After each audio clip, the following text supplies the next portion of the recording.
Hey guys, welcome back to my YouTube channel. This is kind of weird for me to say and do. Whoever watched the whole Riotto story, my personal background was the first time I made any type of serious YouTube video of just me talking. This is also kind of new to me. After I made my personal story and threw it up here on YouTube, I did a poll on Instagram, asked if you guys wanted me to do more videos of just me talking, hear what I had to say either about my personal life or other topics. I threw up on a poll, and the two topics were either a Q&A or like a Motivation Monday type video and an explanation to why I lose my complete on the platform after my lifts. And you guys chose Motivation Monday first. So once I make this, I'll just ask for questions on Instagram, and you guys can DM me whatever questions you have for me about anything, weightlifting, personal life, nutrition, recovery, anything you guys are curious about. You can just DM me those after I make this video. Quick life update for anyone who's interested. I ended my Riotto story. I was just getting ready for junior nationals back in March, I think. I won. Snatch 93. Oh! There you go! Let's go, baby! Whoa!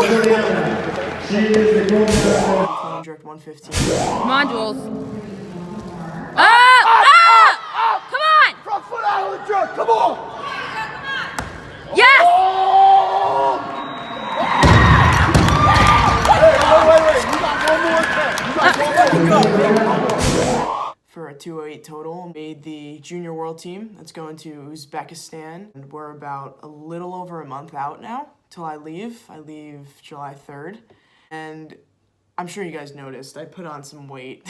But I bumped up to 90 kilos for Worlds. I have a better shot at placing higher at that weight class versus 75. So my numbers started going up. I'm super excited about it. I'm really confident in my training right now. There's also some training videos up on my YouTube as well for anyone who's interested to watch those. Now I'm just working my butt off up until I compete at Worlds. I'm hoping for a really great performance there, alongside of some amazing teammates that are coming as well. Just really looking forward to that whole amazing experience. So I'll start this off with why I celebrate like almost a lunatic after my lifts.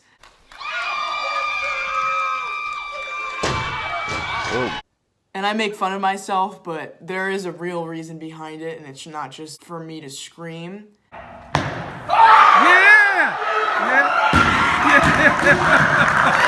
It's more to show my emotion. I've always been that type of person to wear my heart on my sleeve in anything I do, because there's a lot of work that goes into this, clearly. And I train twice a day, 4 out of the 6 days I train, and all those sessions are over an hour each. When you put in that much work for 30 seconds on a platform each lift, my only way of expressing that after my third attempts, I try to stay calm between my first and second attempts and like build up my emotion till my third, and then I completely lose it. It's just my way of showing everyone I care about this sport more than anything, besides my family. God and family come first, but this sport means a lot to me. I try to show everyone through my celebrations that I'm chasing my dreams one lift at a time, and that my accomplishments aren't just for me, it's for everyone who's watching. I think it's so cool that people can almost put on a show just by doing what they love, no matter what it is. If you're showing your passion and dedication through that, and you can get the crowd involved or people watching through social media and get them involved in some type of way and feeling connected behind the barbell into the crowd, like I feel like that's the coolest thing ever. Being able to connect with people through this sport, whether they're lifters or not, whether they're just normal people who just think it's so cool what other lifters are doing in this sport or any sport. You know, some people, a couple of old friends used to tell me, like, you need to chill out, like, on the platform, like, you look ridiculous. That's why they're not my friends anymore. But I started to get insecure about it. I really started to get better at the sport and more confident, and I would lose my on the platform. I didn't care. This is who I am. This is how I celebrate my accomplishments. I love doing it. It's my best way of showing everyone happy. Can't curse. It's my way of showing everyone that I'm happy as can be, and it gets everyone else riled up. Anything to bring everyone's energy up. You know what I mean? Like the vibes. I mean, there's nothing better than going to a national or international competition and feeling the adrenaline, the rush, the excitement. You could literally feel it in the air. I live off of that, thrive off of it. I try to raise that as much as I can. I love bringing the intensity. It's the best feeling ever. It's a complete high. I'll call it the athlete high, I guess. The best way I can put it. Now, Motivation Monday, I kind of want to do this into, I guess we could break it up into a couple points. We'll call it how to build motivation 101. Number one would be finding out what you're most passionate about. Go soul searching, take a nice walk into a park, go fishing, I don't know, anything that's gonna help you really dig deep into your mind and yourself and figure out, what am I most passionate about? What am I good at? What am I willing to dedicate everything to? And whatever that answer is, for me it was weightlifting. You find it and then you move on to step 2. Finding out everything you need to do to bring that passion, to bring that dream, to bring just that idea to life. When I found weightlifting, it was between weightlifting and soccer, and it was like, okay, the first step was try and do both. Maybe I can do both and make both work. But then, you keep looking at what you need, and I would look at weightlifting, and weightlifting needed my full attention. It needed all of my time. It needed all of my dedication. Once you realize what you need, you have to realize what you have to let go. For me, I had to let go of soccer. Not all people have to do this, but I let go of education. I let go of school for a little bit until I figure out where I'm at by the end of my lifting career and what I want to do. I just kind of put all the other things on hold. Some people gave me a lot of crap for it. I don't care. It was my decision. It's my life, and it's working out pretty well so far. In my eyes, I made the right decision. For what anybody else thinks, it's your opinion, you're welcome to it, but I'm not gonna let it affect what I'm doing. Then, once you figure out everything you need, you start chasing it as hard as you can. Here is where things can get stressful.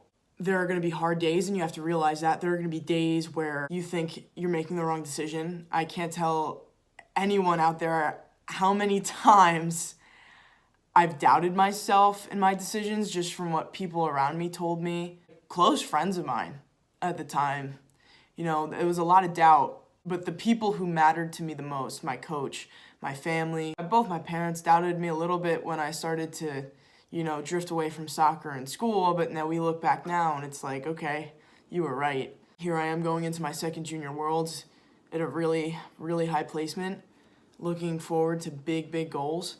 And if you would have told me this just 6 months ago, before juniors, where I would be today, I would have probably laughed at you and be like, no, there's no way. But see, the thing with self-doubt is that if you kind of ignore it, well, you should ignore it. Not kind of, you should ignore it. And you keep working despite of that, you're going to surprise yourself. I mean, if you look in part 4 of my Riotto story, you'll hear me talk about how I've been dying to hit a 100 kilo snatch. And I was stuck for almost 2 years. At 97 kilos, I was stuck. I wasn't going anywhere. I was getting depressed.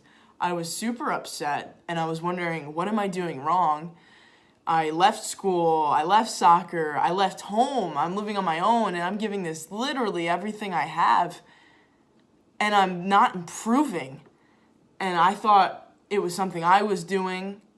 I never blamed it on my coach, Dane. I constantly thought, what am I doing wrong? Am I doing everything Dane's telling me to do? Am I slipping up somewhere? Am I messing up my nutrition? Am I not doing something right? It takes patience and time, and it took me to really realize that I just needed to buckle down and fix my technique. And it took, I guess, me gaining a little weight, gaining muscle mass to really feel, I guess, comfortable with the heavier weights and more confident and not scared to get under them. Because now I'm snatching 103, and I can snatch between 99 and 101, 102 consistently leading up to Worlds. And if you would have told me this 3 months ago, I would have been like, no, there's no way. I haven't been able to snatch over 97 in 2 years. I stalled, but I worked through it, and there would be mornings I would get up and my body, there's still mornings. This morning was rough getting up because my body was destroyed. Every time I wake up and I feel beat down or upset, this is Memorial Day weekend, I'm 19, I should be out partying with friends this weekend, but I'm here, waiting to go to training, waiting to go recover after training, eating right. I should be down the shore with my friends. All my friends from Jersey are down the shore this weekend with my brother, and I'm here. My parents came up yesterday, and we celebrated Memorial Day weekend a little bit, and it was nice. But, and of course it sucks. Like, if you talk to any Olympic athlete, about all the sacrifices you have to make to be an athlete. And it's all the little sacrifices that people don't even realize. Like me sitting home here, focused on Junior Worlds, because that's my only focus right now. It's making the sacrifices now, so once I do get the chance to be on the big stage at Worlds and hopefully the Olympics one day, and I can do it, I achieve all my goals, maybe medal, maybe just being there, I can look back and say it was all worth it. It was worth missing the parties. It was worth not having the best social life ever. And, of course it upsets me. Like, I'm not going to lie to you guys. Like, there are days I could cry about it. It stinks. But again, like, this is my passion, this is my dream, and I wouldn't give it up for anything in the world, especially after everything I put into it already. Why stop doing that now, And I think that's what anyone who's listening and watching, you have to realize and do. If you have that passion, you have to make that change in your life and make the sacrifices. I miss my family every day. I was a homebody all the time. Even with friends, we would watch movies, eat popcorn, eat ice cream. I don't do that much anymore. Sometime on a Friday, whenever my teammates are around to hang out, but, I'm in a PA, a new state. It's not like I grew up here and have a ton of friends my age. All I really have here are my teammates.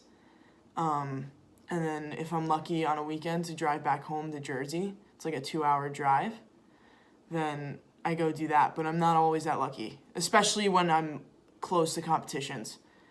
So anyone out there, if you're a serious athlete watching this, or if you want to be a serious athlete and you're watching this, maybe I can help you guys understand what it really takes and how it feels and what you have to do.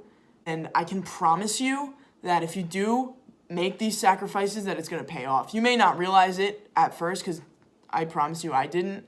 And again, everyone has their doubts, and that's okay to have doubts. Like, there's nothing wrong with that, but you need to learn how to work through them. Talk to people about them, or talk to a camera like I am. Like, make it work, because if you can work through those doubts, you can work through anything. Plateaus you're working through, if you just keep grinding, and as corny as that sounds, like, you really do need to keep grinding every day in any aspect of life. If you just keep going, the lights at the end of the tunnel, the grass is greener when you water it. I'm just trying to think of every cliche I possibly can right now to make you guys understand that things do get better no matter what. And you just need to keep working for it no matter what. You need to want to succeed as bad as you want to breathe. Literally. It's something I've lived by forever. It's how I was raised, and all of the stuff I went through as a kid. That's all in the Riotto story, if you guys are interested. I think it taught me to be this way. It taught me how to keep pushing no matter what life throws at you. It could be the worst possible things in the world, but if you just keep moving forward, even if it's the smallest steps at a time, is always forward progress. Because if you look at all the big things, like when I was homeless for a year, like, if I just kept thinking, wow, this sucks, I don't have my own bedroom, I'm sleeping on a mattress on the floor next to my brother, like, in one room, and we're never going to get our house back. Like, if I just thought like that, I would have crumbled. I probably would have quit soccer, and it wouldn't have led me to CrossFit, which led me to this, where I am now. And a lot of that has to do with my dad not letting me or my brother crumble like that. I have a lot to thank my parents for, them leading by example, my mom being in a horrific car accident and basically crippled, but still pushing through it every step of the way. There's no reason to be down on yourself when things are already bad. Like, you need to be your best cheerleader, you need to be your best motivator, because guess what? You can go to people and people will help you, but if you're listening to their help but not using it, then that's on you. You gotta bring yourself up. It comes to a point where you can't keep leaning on other people. You have to bring yourself up, because that's the only person who is truly gonna make the change is you. You can lead a horse to water, but you can't make it drink. It's a classic saying, and it's so true. People can push you only so far. If you want your dreams to come true, you have to make it happen, no one else. And there's so many living examples and proof of that. Any Olympian has been through some type of story, some type of thing that they had to overcome to get where they are today. I think a lot of Olympians' personal life stories is what pushes them to be how successful they are today. I try to live by that. I try to do that every single day. And again, it's paying off so far, and I can only pray as hard as I can that it keeps paying off. And I promise all of you who are watching, all my supporters out there, that I'm going to keep working as hard as I am and keep doing this and try and lead by example to anyone who's following. Again, I've said this in past videos, anyone who needs help personally with lifting or anything, feel free to DM me on Instagram or Twitter, Facebook, anything you guys need help with, I'm more than willing to help you with. Thank you guys for listening. Thank you for voting on my poll for me to do this. Wherever you are, whoever you are, keep chasing your damn dreams as hard as you can, no matter what anyone tells you, because I promise if you do, it will pay off. It's guaranteed. I can't refund you anything, but I can promise and guarantee you, if you're working as hard as you can in every aspect of your life on your dreams, that they will come true. I promise.